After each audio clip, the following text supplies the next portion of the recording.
नमस्कार साथियों। तो हम पढ़ रहे थे बायोलॉजी। और बायोलॉजी में जो आज हमारा चैप्टर रहेगा वो रहेगा जैव विविधता, बायोडाइवर्सिटी।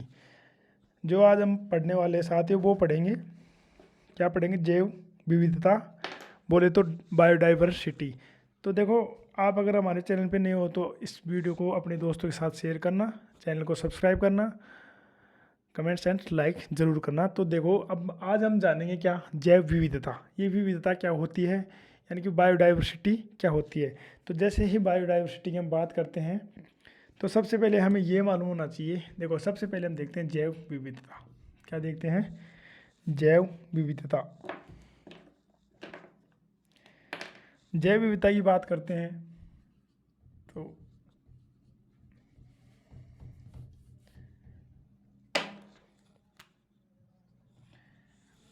तो साथियों हम जानेंगे आज जैव विविधता। क्या देखेंगे? जैव विविधता।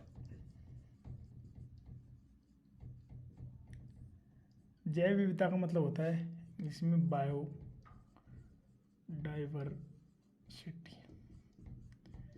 तो आज हम पढ़ने वाले जैव विविधता, और जैव विविधता में हम देखेंगे बायोडाइवर्सिटी। तो सबसे पहले हमें ये मालूम होना चाहिए कि विविधता क्या होती है, यानी कि इनका जो अंतर होगा, विविधता अलग अलग रूपों में। जैव विविधता की जो डेफिनेशन हो जाएगी हमारे पास, तो अगर हम जैव विविधता को डिफाइन करें तो किस प्रकार डिफाइन कर सकते हैं? तो जो जीवों में विविधता पाई जाती है, जीवों तथा पौधों में पाई जाने वाली विविधता जैव विविधता कहलाती है। देखो, जीवों में भी विविधताएं पाई जाती है और पौधों में भी विविधताएं पाई जाती है। तो हम देखते हैं, नाम जो हमारा चैप्टर है आज, उसका नाम है जैव विविधता। और जैव विविधता का मतलब होता है बायोडाइवर्सिटी। और जैव विविधता को एक साथ देखिए, अगर डेफिनेशन की बात करें तो जो इसकी डेफिनेशन हो जाएगी, जीवों तथा पौधों में पाए जाने वाली विविधता क्या कहलाती है? जैव विविधता कहलाती है। तो हम इनको नोट कर सकते हैं। अगर बात करते हैं जैव विविधता की, तो देखो यहाँ पर आप कर सकते हो नोट। अगर बात करते हैं जैव विविधता की, तो जीवों तथा पौधों में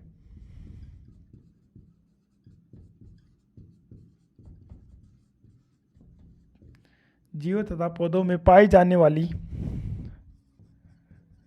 जो विविधता होती है, जीवों तथा पौधों में पाई जाने वाली विविधता क्या कहलाती है? विविधता जैव विविधता कहलाती है। जैव विविधता कहलाती है। ये बात हो गई हमारे पास किसकी? आप ये नोट करना। साथ के साथ बात कर रहे हैं जैव विविधता की। तो जैव विविधता की बात करते हैं तो हम इसकी परिभाषा को इस प्रकार डिफाइन कर सकते हैं, जीवों तथा पौधों में पाई जाने वाली विविधता जैव विविधता कहलाती है। क्योंकि जीवों में भी विविधताएं देखी जा सकती है और पौधों में भी क्या देखी जाती है? विविधता देखी जा सकती है, अलग अलग रूप देखे जाते हैं। तो देखो साथियों, अब इसके बाद हम बात करते हैं। देखो, एक होती है प्रजाति, और जो की होती है प्रजातियाँ, पेड़ पौधों की भी प्रजातियाँ होती है, कीट पतंगों की भी प्रजातियाँ होती है। तो हम बात करते हैं कि जिस क्षेत्र में प्रजातियों एवं जीवों की संख्या सर्वाधिक होती है वह जैव विविधता की दृष्टि से संपन्न क्षेत्र कहलाता है। क्योंकि सीधी सी बात है, अगर जीवों की संख्या और प्रजातियों की संख्या सर्वाधिक होगी तो वहाँ पर जैव विविधता क्या होगी? अलग अलग रूपों में जैव और जो प्रजाति होंगी उनकी संख्या होगी। तो अगर अलग अलग रूपों में सर्वाधिक संख्या होगी तो वहाँ का जो क्षेत्र होगा वो किससे संपन्न होगा? जैव विविधता से संपन्न होगा। तो हम फिर से देखते हैं कि जिस क्षेत्र में प्रजातियों तथा जीवों की संख्या सर्वाधिक होती है वह क्षेत्र जैव विविधता की दृष्टि से संपन्न क्षेत्र कहलाता है। तो अगर कहीं ये पूछा जाए आपसे कि जैव विविधता की दृष्टि से जो संपन्न क्षेत्र होता है वो क्या कहलाता है, तो आप बता सकते हो कि जिस क्षेत्र में प्रजातियों तथा जीवों की संख्या सर्वाधिक होती है वो क्या कहलाती है? जैव विविधता की दृष्टि से संपन्न क्षेत्र कहलाता है। ये बात होगी। अब देखो, जो जैव विविधता होती है ये कैसी प्रक्रिया होती है, यानी कि जो जैव विविधता होती है, बात करते हैं बायोडाइवर्सिटी की। तो बायोडाइवर्सिटी की हम बात करते हैं। अगर बायोडाइवर्सिटी की हम बात करें तो ये कैसी प्रक्रिया होती है? गतिशील घटक होता है। जैव विविधता, बायोडाइवर्सिटी एक गतिशील घटक होता है जो आनुवंशिक गुणों में वृद्धि के आधार पर घटती व बढ़ती रहती है। देखो, आनुवंशिक गुण हमने पढ़ लिए, तो आप हमारे जो ये चैनल है इसके ऊपर आनुवंशिक के बारे में पूरा चैप्टर हमने पढ़ भी लिया है। तो आप अगर देखना चाहते हो तो प्ले लिस्ट में आपको वीडियो मिल जाएगा, आप देख सकते हो। तो देखो, हमने क्या बात बोली कि जैव विविधता एक गतिशील घटक होता है जो आनुवंशिक गुणों में वृद्धि के आधार पर, अगर आनुवंशिक गुणों में वृद्धि होगी और वृद्धि होती है और कमी भी होती है तो उनके आधार पर घटती और बढ़ती रहती है। तो बात समझ में आई होगी। गतिशीलता की जैसे ही बात होती है, गतिशीलता का मतलब होता है ये तो कम होगा या ज़्यादा होगा। तो जैव विविधता एक गतिशील घटक होता है जो आनुवंशिक गुणों में वृद्धि के आधार पर घटती व बढ़ती रहती है। अब हम बात करते हैं जैव विविधता शब्द का सर्वप्रथम प्रयोग करने वाले वैज्ञानिक। तो हम देख लेते हैं, एक हमारे पास वैज्ञानिक आता है सामने रेमंड, और एक होता है डैशमैन। ये डैशमैन और जो रेमंड था, इन्होंने क्या किया था, देखो जैव विविधता शब्द का सर्वप्रथम प्रयोग करने वाले जो वैज्ञानिक थे उनका नाम था रेमंड व डैशमैन। डैशमैन और रेमंड, तो रेमंड और डैशमैन। देखो ये हमारे पास दो व्यक्ति सामने आते हैं, एक हमारे पास है कौन सा, रेमंड, और एक होता है हमारे पास डैशमैन। अब इन दोनों ने क्या किया, इन दोनों ने किया कि सबसे पहले आनुवंशिकता की बात करते हैं, यानी कि सबसे पहले जैव विविधता की बात करते हैं, यानी कि जैव विविधता शब्द का सर्वप्रथम प्रयोग करने वाले जो वैज्ञानिक था, उस वैज्ञानिक का नाम था रेमंड एम डैशमैन। और रेमंड और डैशमैन की हम बात करते हैं तो देखो इसके बाद हम देखते हैं। तो साथियों हम बात करते हैं बायोडाइवर्सिटी के, जो शब्द था ये बायोडाइवर्सिटी, इसकी सबसे पहले प्रयोग की। तो अब बात करते हैं जैव विविधता शब्द का अगर सर्वप्रथम प्रयोग करने वाले जो वैज्ञानिक थे, उन वैज्ञानिक का जो नाम था वो था रेमंड व डैशमैन, जो कि आपके सामने मैंने यहाँ पर इसको नोट कर दिया है। तो आप एक बात और देखिएगा कि ऐसे प्रश्न एग्जाम में पुट अप हो जाते हैं, आपको अच्छे से मालूम होगा, कंपटीशन की तैयारी करते हो तो हम देखते हैं कि सबसे पहले अगर बायोडाइवर्सिटी की बात करते हैं, बायोडाइवर्सिटी शब्द का सर्वप्रथम प्रयोग करने वाले जो वैज्ञानिक थे उसका नाम था रेमंड व डैशमैन ने किया था। और जैव विविधता को सर्वाधिक लोकप्रिय बनाने वाले जो वैज्ञानिक थे वो अलग थे। तो जैसे कि कन्फ्यूजन वाले प्रश्न हो गए, है तो दोनों वैज्ञानिक ही और इन्होंने बायोडाइवर्सिटी पर ही काम किया था। एक वैज्ञानिक था विल्सन, ये जो विल्सन था, बात करते हैं विल्सन की। अब इसने क्या किया था, ये जो वैज्ञानिक था ये था अमेरिका का, USA का कीट वैज्ञानिक। कैसा वैज्ञानिक था, कीट वैज्ञानिक। अब इस वैज्ञानिक ने क्या किया, कीट वैज्ञानिक था, और इस वैज्ञानिक यानी कि विल्सन ने क्या किया था, विल्सन ने यह किया कि इसने इस जैव बायोडाइवर्सिटी को सर्वाधिक लोकप्रिय बनाया था। तो हम अगर नोट करते हैं तो ऐसे कर सकते हैं कि जैव विविधता शब्द को या फिर जैव विविधता को सर्वाधिक लोकप्रिय USA के कीट वैज्ञानिक विल्सन ने किया था। ये बात हो गई हमारे पास किसकी, कि सर्वाधिक लोकप्रिय बनाने वाले वैज्ञानिक कौन था, विल्सन। तो सबसे पहले बायोडाइवर्सिटी शब्द की अगर बात करते हैं, शब्द का जो प्रयोग करने वाले वैज्ञानिक थे वो थे रेमंड व डैशमैन। लेकिन सर्वाधिक लोकप्रिय की बात करते हैं, अगर सर्वाधिक लोकप्रिय की बात करते हैं तो उन वैज्ञानिक का जो नाम था वो था क्या नाम था, विल्सन।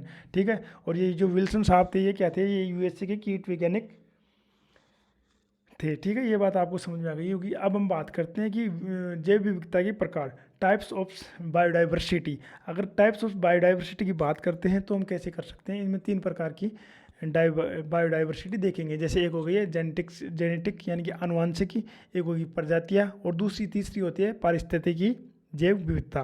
तो हम तीनों को अलग अलग रूपों में देखेंगे। सबसे पहले हम देखेंगे आनुवंशिकता।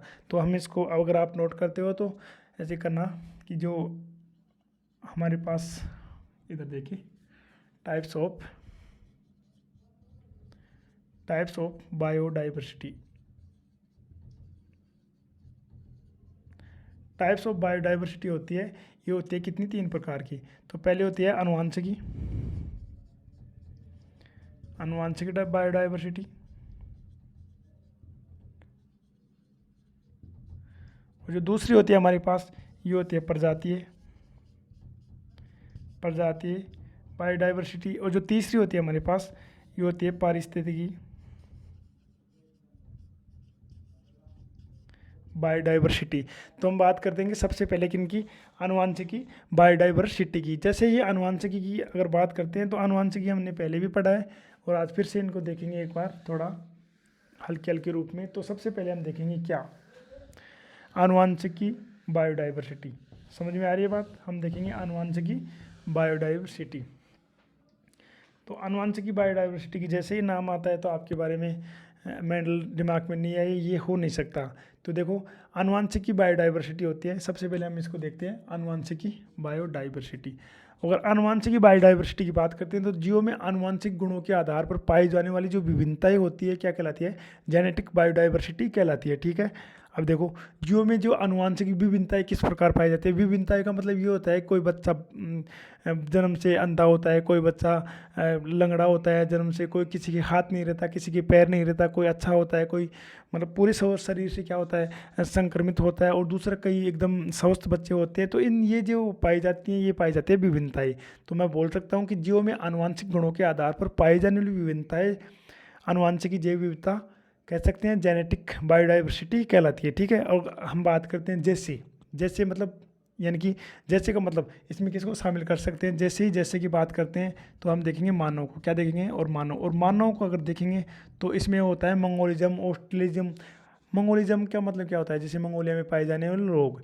ऑस्ट्रेलिज्म का ऑस्ट्रेलिया में पाए जाने वाले लोग। ठीक है, द्रविडिज्म, आर्यन, ऐसे कुछ प्रकार के क्या होते हैं विभिन्नताएं पाई जाती हैं। तो हम फिर से देख लेते हैं। देखो, ऑस्ट्रेलिज्म, मंगोलिज्म, द्रविडिज्म, आर्यन आदि, ये जो हमारे पास किस प्रकार के बायोडाइवर्सिटी में शामिल किए जाएंगे, तो वो हमारे पास हो जाएगी जेनेटिक बायोडाइवर्सिटी कह सकते हैं, आनुवंशिकी जैव विविधता। ठीक है, एक बार फिर से देखिएगा आप। बात करते हैं आनुवंशिकी जैव विविधता की। और जैसे ही आनुवंशिकी जैव विविधता की हम बात करते हैं तो जीवों में आनुवंशिक गुणों के आधार पर पाई जाने वाली विभिन्नताएं जेनेटिक बायोडाइवर्सिटी कहलाती है। बोले तो आनुवंशिकी जैव विविधता कहलाती है। ठीक है, हम देखते हैं जैसे मानव। और जैसे ही मानव की बात करते हैं तो इसमें भी हम अलग अलग देख सकते हैं। देखो, अगर देखेंगे मानव तो हम ऑस्ट्रेलिज्म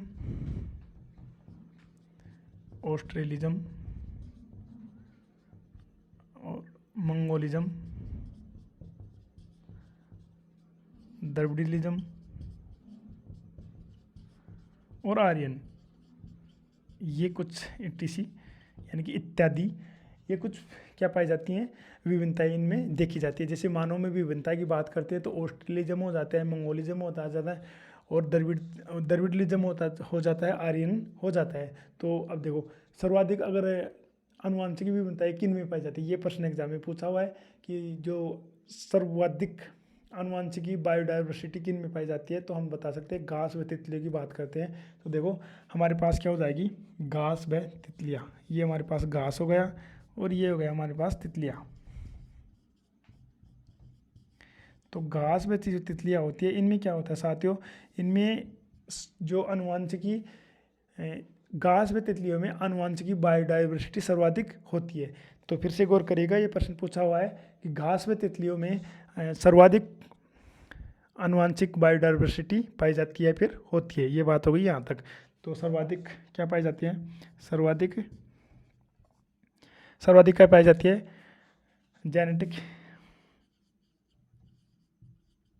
जेनेटिक बायोडाइवर्सिटी। अब हम देखते हैं नेक्स्ट। यहाँ तक देखने के बाद हम देखते हैं नेक्स्ट साथियों।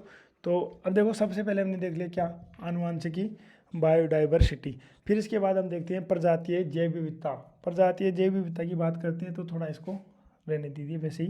देखो, हम बात करते हैं प्रजातीय जैव विविधता की। आप इनको साथ के साथ नोट करते रहना। ये जो टॉपिक है NCERT के अनुसार जो भी हमारे एग्जाम में इंपॉर्टेंट बातें हो सकती हैं उनको हम देख रहे हैं यहाँ पर। तो देखो, हम बात करते हैं प्रजातीय जैव विविधता की, प्रजातीय बायोडाइवर्सिटी की। अगर प्रजातीय बायोडाइवर्सिटी की बात करते हैं तो किसी निश्चित भौगोलिक क्षेत्र में, देखो प्रजातियाँ एक निश्चित क्षेत्र में ही पाई जाती है। आपको मालूम है जैसे प्रजातियाँ कहाँ पर पाई जाएगी, निश्चित क्षेत्र में ही पाई जाती है। क्योंकि जैसे ऑस्ट्रेलिया की जो प्रजाति होगी, मंगोलिज्म जो प्रजाति होती है वो मंगोलिया में ही पाई जाएगी। तो ऐसे कुछ विशेष प्रकार के क्षेत्र होते हैं, वहाँ पर क्या पाई जाती है, प्रजातियाँ पाई जाती है।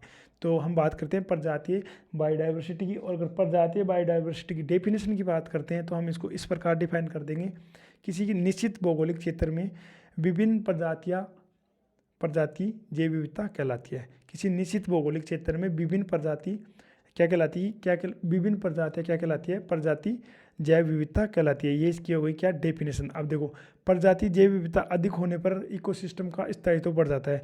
अगर देखो इकोसिस्टम की बात करते हैं, इकोसिस्टम, हम बात करते हैं इकोसिस्टम की।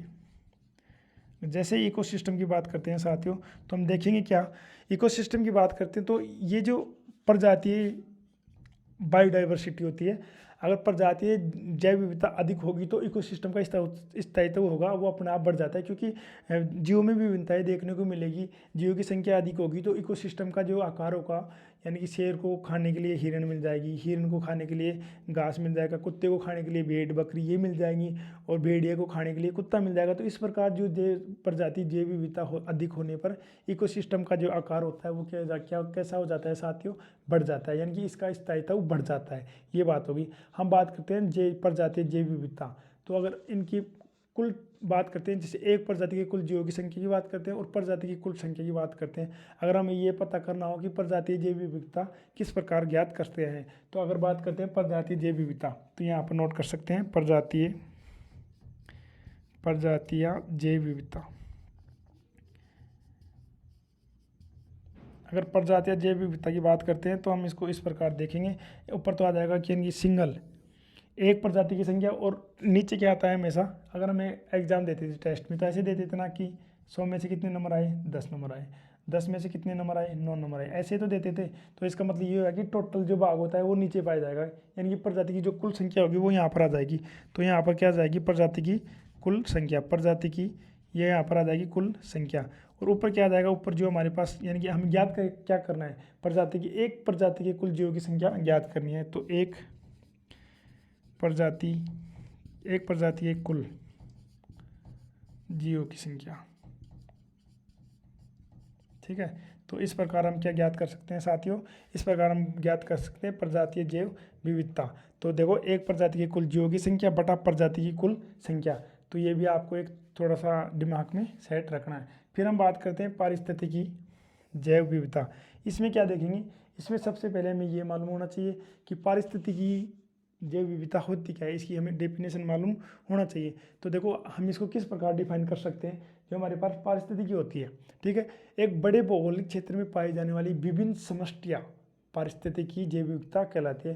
फिर से गौर करिएगा, अगर एक बड़ा क्षेत्र है हमारे पास, बड़ा भौगोलिक क्षेत्र हो गया, उसमें जो पाई जाने वाली समष्टियाँ विभिन्न प्रकार की, यानी कि अलग अलग समष्टियाँ पाई जाती है, और इनसे मिलकर क्या बन जाता है, पारिस्थितिकी जैव विविधता बन जाती है। तो देखो पारिस्थितिकी बायोडाइवर्सिटी की बात करते हैं तो हम इसकी डेफिनेशन इस प्रकार डिफाइन कर सकते हैं कि एक बड़े भौगोलिक क्षेत्र में पाई जाने वाली विभिन्न समष्टियाँ पारिस्थितिकी जैव विविधता कहलाती है, ठीक है। ये बात हो गई हमारे पास इसकी। फिर हम बात करते हैं कि भारत में देखो, जैसे पारिस्थितिकी की बात कर रहे हैं तो हम देखेंगे जैसे का मतलब भारत में मरुस्थल, पर्णपाती वन, आर्द्रभूमि, नमभूमि। देखो भारत में मरुस्थल, अगर इसकी बात करते हैं जैसे की परिभाषा के बाद में, अगर जैसे की बात करते हैं तो देखेंगे भारत में वन, आर्द्रभूमि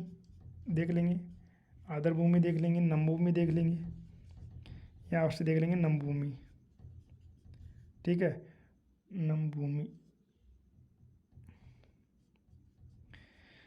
पर्णपाती वन हो जाएंगे, और शीतोष्ण वनस्पति हो जाती है। तो कुछ विशेष प्रकार के क्या पाए जाएंगे, बड़े भौगोलिक क्षेत्र, जैसे शीतोष्ण वनस्पति और उपोष्ण वनस्पति। यहाँ पर हो जाएगा शीतोष्ण वनस्पति, एक और शीतोष्ण वनस्पति, और शीतोष्ण वनस्पति के बाद हम देखते हैं उपोष्ण वनस्पति। तो ये जो कुछ विशेष प्रकार के क्या पाए जाते हैं, बड़े भौगोलिक क्षेत्र पाए जाते हैं। तो इनमें क्या पाई जाती है, पारिस्थितिकीय बायोडाइवर्सिटी। तो हम देखते हैं जैव विविधता के नष्ट होने के कारण। अगर जैव विविधता को नष्ट होने की बात करते हैं तो जो जैव विविधता होती है वो किस प्रकार नष्ट हो सकते हैं, इनको भी हम देख लेते हैं। तो आपके दिमाग में क्या चल रहा होगा, अगर जैव विविधता को नष्ट होने की जैसी बात होगी तो क्या होगा, पेड़ पौधों की कटाई की बात होगी कहीं ना कहीं, मानव के द्वारा भूमि का अत्यधिक दोहन की बात होगी। अगर दिमाग में आ रही होगी ये बातें तो कन्फर्म ही आ रही होगी। अगर हम बात करते हैं जैव विविधता की नष्ट होने के कारण, तो नष्ट होने के जो कारण होते हैं इनमें आपको ये 2-4 बातें तो दिमाग में आ ही रही होगी, और बाकी मैं बता देता हूँ आपको। तो साथियों इधर देखिएगा आप, हम बात कर रहे हैं जैव विविधता के नष्ट होने के कारण, यानी कि रीजन ऑफ, देखो हम बात कर लें क्या, बायोडाइवर्सिटी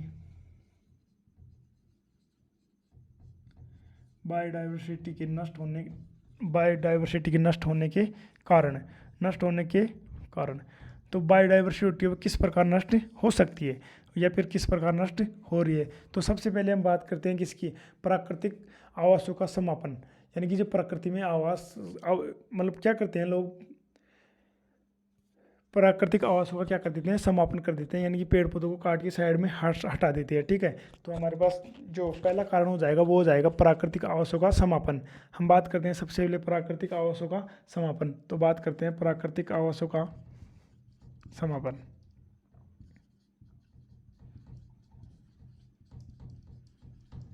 देखो अगर आप नोट्स बना रहे हो तो देखो मैं बोलता जा रहा हूँ और आप बनाते रहो। सबसे पहले देखो, जो जैव विविधता के नष्ट होने के दो कारण हो सकते हैं। पहला जो कारण होता है वो मानव निर्मित कारण होता है, और जो दूसरा होता है वो होता है प्राकृतिक कारण। तो यहाँ पर लिख लेते हैं मानव निर्मित कारक। तो मानव निर्मित और प्राकृतिक दोनों अलग अलग हैं, ठीक है। तो सबसे पहले हम देख लेते हैं मानव निर्मित कारक, फिर देख लेंगे। तो यहाँ पर देख लेते हैं मानव निर्मित कारक, ये तो गया, और ये गया हमारे पास प्राकृतिक कारण, प्राकृतिक निर्मित कारण। तो ये हमारे पास प्राकृतिक कारण हो गए, और ये हमारे पास हो गए मानव निर्मित कारक। तो मानव निर्मित कारक की हम बात करते हैं तो सबसे पहले जो हमारे पास जो पॉइंट हो जाएगा वो हो जाएगा प्राकृतिक आवासों का समापन, ठीक है। अगर मानव रहेगा वहाँ पर प्राकृतिक आवासों का समापन तो होना तय होता है हम, ठीक है। और फिर देखते हैं यहाँ से दूसरा, अगर मानव की बात करते हैं तो विदेशी जो प्रजातियाँ होती है, जो विदेशी प्रजातियाँ होती है, इनका क्या हो जाता है, आगमन हो जाता है, ठीक है। विदेशी प्रजातियों का आगमन, ये बात हो गई। अगर उधर बात करते हैं तो भूकंप की बात कर लेंगे, आगमन। अगर हम देखो इधर बात करते हैं तो भूकंप की बात हो जाएगी, भूस्खलन की बात हो जाएगी, लेकिन पहले इसको देख लेते हैं। और मानव में और क्या हो सकता है, मानव में और हो सकता है कि जनसंख्या विस्फोट हो सकती है, जनसंख्या विस्फोट हो जाएगी, ठीक है। फिर अगर हम 4 नंबर की बात करते हैं तो उधर देखो भूकंप हो जाएगा, भूस्खलन हो जाएगा, ज्वालामुखी विस्फोट हो जाएगा, और जैसे क्या हो जाएगा, परागण की कमी। ये प्रश्न इंपॉर्टेंट है कि परागण की कमी प्राकृतिक कारण में आती है। परागण की कमी होगी तो क्या होगी, पेड़ पौधे नष्ट होंगे, यानी कि उनके द्वारा पेड़ पौधों में निषेचन नहीं होगा, एक स्थान से दूसरे स्थान पर क्या नहीं जाएंगे, परागण नहीं चाह पाएंगे, तो क्या हो जाएगा। और जैसे बीमारियाँ होगी, ये भी प्राकृतिक कारण होता है। और एक हो शिकार हो गया, प्रदूषण हो गया, भ्रम और कृषि। तो अगर देखो शिकार हो गया हमारे पास, शिकार के पास कृषि की कमी हो जाती है, कृषि की कमी हो गई, शिकार हो गया, ठीक है। और 6 नंबर, तो ये कुछ विशेष प्रकार के हमारे पास क्या पाए जाते हैं, बायोडाइवर्सिटी को नष्ट होने के मुख्य कारण, जो कि 2 प्रकार से हम देख सकते हैं। पहला होता है मानव निर्मित कारक, दूसरा होता है प्राकृतिक निर्मित कारक। मानव निर्मित की बात करते हैं तो प्राकृतिक आवासों का क्या हो जाता है, समापन हो जाता है। और दूसरी हम बात करते हैं तो विदेशी प्रजातियाँ क्या कर देती है, एक विशेष भौगोलिक विशेष पर अटैक कर देती है, यानी कि वहाँ पर आ जाती है। आगमन का मतलब होता है आ जाना। फिर देखते हैं मानव निर्मित में जनसंख्या का विस्फोट, यानी कि एकदम से जनसंख्या का बढ़ना। फिर यहाँ पर शिकार होगा, शिकार के बाद कृषि की बात करते हैं, कृषि के बाद देखो प्रदूषण भी आजकल कुछ ज़्यादा ही हो रहा है। तो ये कुछ विशेष प्रकार के क्या पाए जाते हैं, मानव निर्मित बायोडाइवर्सिटी के नष्ट करने के जो कारण थे वो देख लिया। हम बात करते हैं प्राकृतिक की। देखो प्राकृतिक में आप सभी को मालूम है, भूकंप हो गया, भूस्खलन हो गया, ज्वालामुखी विस्फोट हो गया, परागण की कमी हो गई, और कुछ भी इस प्रकार की बीमारियां हो गई। तो ये किन में पाई जाएगी, प्राकृतिक कारणों में शामिल करी जाएगी। फिर हम देखते हैं हम नेक्स्ट, और नेक्स्ट देखेंगे तो हम देखेंगे क्या, जो हमारे पास बायोडाइवर्सिटी है इसके बारे में 2 पॉइंट और जानेंगे। फिर जैसे ही 2 पॉइंट जानेंगे इसके बाद हमारे जो ये टॉपिक रहेगा वो क्या हो जाएगा, जो हमारी एग्जाम की दृष्टि से कंप्लीट हो जाएगा, यानी कि पूरा हो जाएगा। वैसे तो बायोडाइवर्सिटी पढ़ने में पूरी किताबें की ग्रंथ चलते हैं, लेकिन अपन को तो वही पढ़ने हैं जो क्या होगा हमारे एग्जाम के लिए क्या होगा, इम्पोर्टेंट होगा। अगर हम बात करते हैं क्या कि जैव विविधता की संरक्षण क्या करेंगे, प्रोटेक्शन ऑफ बायोडाइवर्सिटी, यानी कि जैव विविधता की संरक्षण की हम बात करेंगे। प्रोटेक्शन, देखो इधर देखिएगा,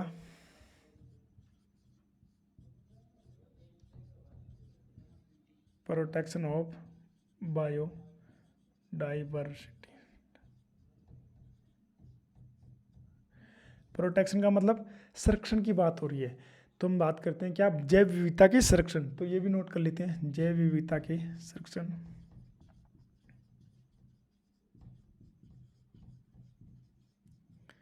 अगर जैव विविधता के संरक्षण की बात करते हैं तो किस प्रकार देख सकते हैं, देखो एक तो होता है परिस्थानीय, एक होता है सविस्थानीय। पर का मतलब बाहर, प्राकृतिक आवास से भिन्न की बात हो जाएगी तो वो पर हो जाएगा, पर यानी बाहर, पर हट। तो इसको हम अच्छे से याद कर लेंगे।